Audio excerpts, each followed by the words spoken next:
Hello all, welcome to financer YouTube channel. So 1 minute time ఫ్రేమ్లో ఇవాళ నేను చేసిన ట్రేడ్ డిస్కస్ చేద్దాం ఫస్ట్. ఓకే. సో ఇది నిఫ్టీ, ఇది bank Nifty 1 minute time frame. ఒక పెద్ద రెడ్ క్యాండిల్ పడ్డది, ఒక లెవెల్ని బ్రేక్ చేస్తూ పడ్డది, ఇంకో రెడ్ పడ్డది. ఇక్కడ డిసైడ్ అవ్వచ్చు, సెల్ చేయొచ్చు అని మనం. ఇక్కడ సెల్ చేసినాక మన టార్గెట్ వచ్చేసరికి రెడ్ అవుతుంది మనం, ఎందుకంటే లెవెల్ దగ్గరే ఉంది కదా. సో ఈజీగా అట్రాక్ట్ అయిపోతుంది. ఓకే, అనుకున్నట్టుగానే ఈజీగా అట్రాక్ట్ అయిపోయింది. ఓకే, సో దీని తర్వాత ఇదొక ఫస్ట్ ట్రేడ్ అనమాట. ఇంకో ట్రేడ్ కూడా ఉంది అవకాశం. ఓకే, ఇంకో ట్రేడ్ ఎప్పుడు ఉందంటే ఈ రెండు లెవెల్స్ బ్రేక్అవుట్ ఎప్పుడైతే ఇస్తుందో, ఇక్కడ ఇవ్వబోతుందో, ఇక్కడ మనం బై చేయొచ్చు. బై చేసినాక అది ఇక్కడ వరకు వెళ్ళింది. ఓకే, సో నిఫ్టీ కూడా అంతే. ఓకే, ఇప్పుడు ఇది బ్రేక్ ఇచ్చినప్పుడు, బ్రేక్అవుట్ ఇచ్చినా కానీ ఇవ్వకని ముందు కానీ బై చేస్తాం మనం. నెక్స్ట్ టార్గెట్ వచ్చేసరికి ఈ గ్రీన్ లెవెల్ అనమాట. ఓకే, కానీ గ్రీన్ లెవెల్ రీచ్ అవ్వలేదు. ఓకే, ప్రతిసారి రీచ్ అవ్వాలని రూల్ లేదు. మంచి టార్గెట్ ఇచ్చింది. ఇక్కడ బై చేసినా ఇక్కడ బాగానే ఇచ్చింది. ఈజీ టార్గెట్ అనమాట. ఓకే, అదొకటి. Okay, next bit coin entry and exit చూద్దాం. ఓకే, బిట్ కాయిన్ ఇది ఓపెనింగ్ లైన్. ఓపెనింగ్ అవ్వక ముందు మనం ఏం చేస్తామంటే, నిన్నటి ఒక సైడ్ వేస్ అయింది కదా ఓపెనింగ్ అని, ఇక్కడ హై లో మార్క్ చేసుకుంటాం. ఓకే, క్లియర్ కదా. ఇక్కడ ఓపెనింగ్ అవ్వగానే రెడ్ క్యాండిల్ పడ్డది. ఓకే, మన ఈ బాక్స్ ఎప్పుడైతే ఎక్కడ బ్రేక్అవుట్ ఇస్తుందో అక్కడ మనం దాన్ని బట్టి ట్రెండ్ డిసైడ్ అయ్యి మనం బై చేస్తాం. ఓకే, ఎగ్జాంపుల్ ఇక్కడ ట్రెండ్ డిసైడ్ అయిపోయింది, బైకి వెళ్ళిపోతుంది అనమాట, అంటే బుల్లిష్గా ఉంది. ఓకే, ఇక్కడ బై చేస్తాం మనం, ఇక్కడ బై చేస్తాం. ఒక రెడ్ క్యాండిల్ పట్టాక ఇక్కడ బై చేస్తాం, ఇక్కడ బై చేస్తాం. బై చేసినాక ఏమైందంటే మళ్ళీ వెళ్ళి రివర్సే పైకి వచ్చింది. ఓకే, ఇది ఇక్కడ బై చేసినాక మనం కింద ఇక్కడ వరకు వచ్చింది కదా, లాస్లో వస్తూ ఉంటుంది, మనకి లాస్లో ఉంటుంది కదా.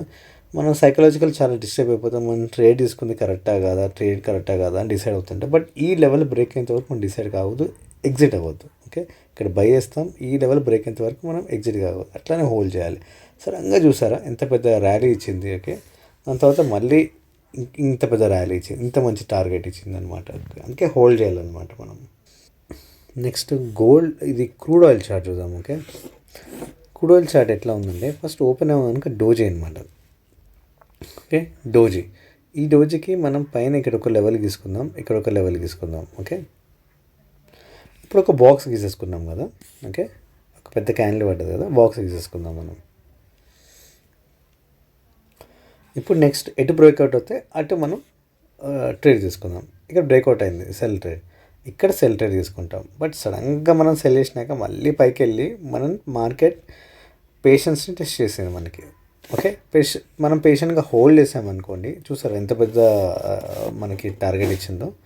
సో అది ఇవాళ క్రూడ్ ఆయిల్ అనమాట. ఓకే, నెక్స్ట్ గోల్డ్ చార్ట్ చూద్దాం. ఓకే, గోల్డ్ చార్ట్ చాలా ఇంట్రెస్టింగ్గా ఉంది ఇవాళ. ఓకే, ఒక రెడ్ పడ్డది పెద్ద డోజీ, ఇంకో రెడ్ పడ్డది. మనం ఏం చేస్తామంటే సెల్ చేస్తాం, ఇక్కడంతా ఇక్కడ సెల్ చేస్తాం. ఇక్కడ సెల్ చేసినాక ఇక్కడ వరకు వచ్చింది కదా, ఇది ఇక్కడ టచ్ అయితే మన టార్గెట్ రీచ్ అయినట్టు, బట్ రీచ్ కాలేదు. ఓకే, అప్పుడు ఏం చేసింది, ఇది బ్రేక్అవుట్ ఇచ్చింది, రివర్స్ అయింది పొజిషన్. మనం ఏం చేస్తాం, ఎప్పుడైతే ఈ ఫస్ట్ క్యాండిల్ బ్రేక్అవుట్ ఇచ్చినాక ఇక్కడ బై చేస్తాం. ఇక్కడ బై చేసినాక ఓకే, మనం ఫస్ట్ లాస్లో ఉంటాం. ఇక్కడ మనం సెల్ చేస్తాం కదా, ఇక్కడ ఇది మన టార్గెట్, బట్ రీచ్ కాలేదు. సడన్గా పైకి వచ్చేసింది, మనం సమ్వేర్ ఇక్కడ బై చేస్తాము. ఇక్కడ బై చేసినాక ఏంటంటే మనం లాస్లో ఉంటాం. Okay, but Phir B by చేయాలి. మనం బై చేసినాక మన టార్గెట్ అనేది పైన ఏం కనిపించలేదు, బట్ ఒక నో ప్రాఫిట్ నో లాస్లో తీసుకుని వెళ్ళిపోవడం అంటే. ఇక్కడ బై చేస్తాం, అది ఇక్కడ కానీ ఎగ్జిట్ అయిపోవచ్చు మనం, ఇక్కడ కానీ. ఓకే, సో రివర్స్ ట్రేడింగ్ జరుగుతుంది అనమాట. Okay, next top losers and గెయినర్స్లో కొన్ని స్టాక్స్ తీసుకుందాం. ఓకే, ఇప్పుడు మార్కెట్ పెరిగింది కదా, గెయినర్స్ తీసుకుందాం. Coal India, Tata steel, Asian paint. ఇప్పుడు కోల్ ఇండియా గెయినర్స్లో ఉంది కదా. ఓకే, బట్ చూస్తే మనకి ఫస్ట్ సెల్ పడ్డది. Okay, first trigger sell ఇచ్చిందనమాట.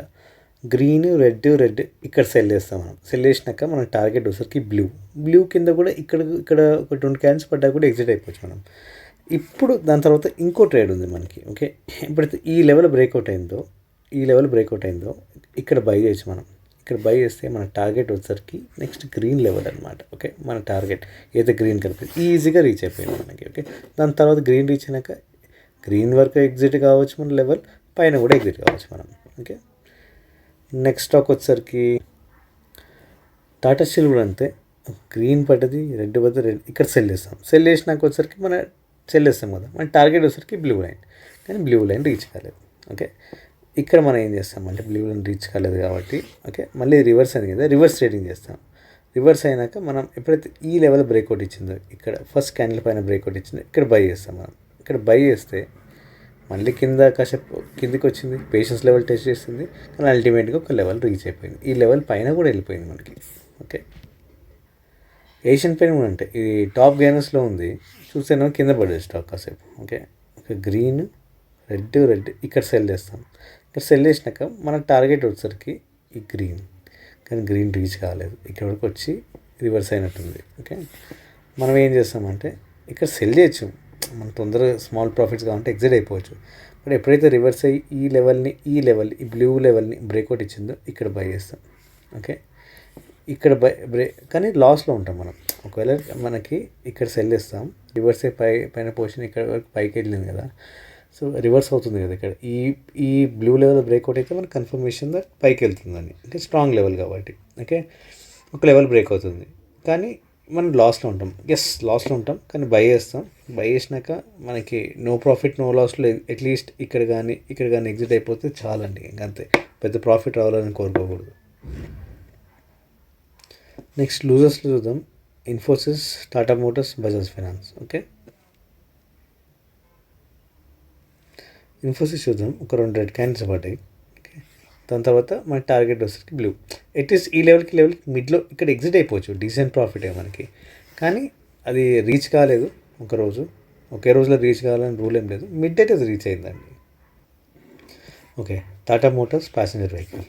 Okay red ఇక్కడ సెల్ చేస్తాం. ఇక్కడ సెల్ చేసినాక ఇది బ్రేక్అవుట్ ఇచ్చినాక స్టాక్ డెఫినెట్గా కింది వరకు వెళ్తుంది. ఓకే మనం ఇక్కడ సెల్ చేయొచ్చు, లేదా ఇక్కడ సెల్ చేయొచ్చు. ఇక్కడ సెల్ చేసినాక కాసేపు ఇక్కడే ఆడుకుంది కానీ సో మన టైం పాస్ చేసింది. ఓకే కాసేపు పేషెన్స్ లెవెల్ టెస్ట్ చేసింది మనకి. దాని తర్వాత ఇక్కడ వరకు వెళ్ళింది మనకి, ఎగ్జిట్ అయిపోవచ్చు. ఇంకా దాని తర్వాత సైడ్ వేస్ మార్కెట్ మనకి. ఓకే నెక్స్ట్ వచ్చేసరికి Bajaj finance stock. Okay Bajaj finance ఒక రెడ్ క్యాండిల్ వేసింది, ఇక్కడ మనం సెల్ చేస్తాం. ఇక్కడ సెల్ చేసినాక ఏంటంటే సైడ్ వేస్ ఇక్కడ కానీ ఎగ్జిట్ అయిపోవచ్చు. ఎందుకంటే ఇక్కడ కాసేపు ఆడుకుంది, ఇక్కడే మార్కెట్ మూవ్ అయింది కాసేపు, అంతే. ఇంకా అండ్ ఇక్కడ ఒకటి మనం అర్థం చేసుకోవాల్సిన విషయం ఏంటంటే 2 క్యాండిల్స్ రెడ్ పట్టాయి కదా, కానీ ఇది చాలా క్రూషల్ ఇంపార్టెంట్ లెవెల్ కదా. ఎందుకు సెల్ చేయాలనిపిస్తే మనకి ఆ క్యాండిల్స్ ఏవైతే పడ్డాయి 2 చాలా రెడ్గా ఉన్నాయి అన్నమాట, అంటే ప్రాపర్గా డీసెంట్గా ఉన్నాయి, అంటే కిందికి వెళ్తుందని చెప్పడానికి మనకి. దాని తర్వాత కొన్ని గ్రీన్ క్యాండిల్స్ పడ్డాయి, అంటే సపోర్ట్ తీసుకుంది, అంటే మనం టెస్ట్ చేస్తుంది మార్కెట్. కానీ ఎప్పుడైతే మనకి ఈ 2 క్యాండిల్స్ కూడా కన్ఫర్మ్ చేసి బ్రేక్అవుట్ ఇచ్చినాయో ఇట్స్ క్లియర్ ఇండికేషన్ దట్ కిందికి వెళ్తుందండి. Okay strong red candles. దాని తర్వాత మన ఇక్కడ నుంచి జనరల్లీ చాలా సపోర్ట్ లెవెల్, ఇక్కడ నుంచి పైకి వెళ్ళే అవకాశం ఉంది. బట్ ఈ లెవెల్ని ఎప్పుడైతే బ్రేక్అవుట్ చేయలేపు, ఈ 2 క్యాండిల్స్ ఎప్పుడైతే బ్రేక్అవుట్ చేయలేకపోయిందో కిందికి వెళ్ళిపోయింది మనకి. ఓకే మనం ఇక్కడ కానీ ఎగ్జిట్ అయిపోవచ్చు మనం. ఓకే మంచి డీసెంట్ ప్రాఫిట్ వస్తుంది అనమాట. సో అది ఇవాళ డిస్కషన్స్ 1 minute టైం ఫ్రేమ్లో ఎంట్రీస్ అనేది చాలా ఈజీగా ఉంటాయి. ఇలా ట్రేడ్ చేయాలి. అనవసరంగా న్యూస్ చూస్తున్నారు అందరూ, న్యూస్ చూడకండి, చార్ట్సే చూడండి మనకి. Okay thanks for watching.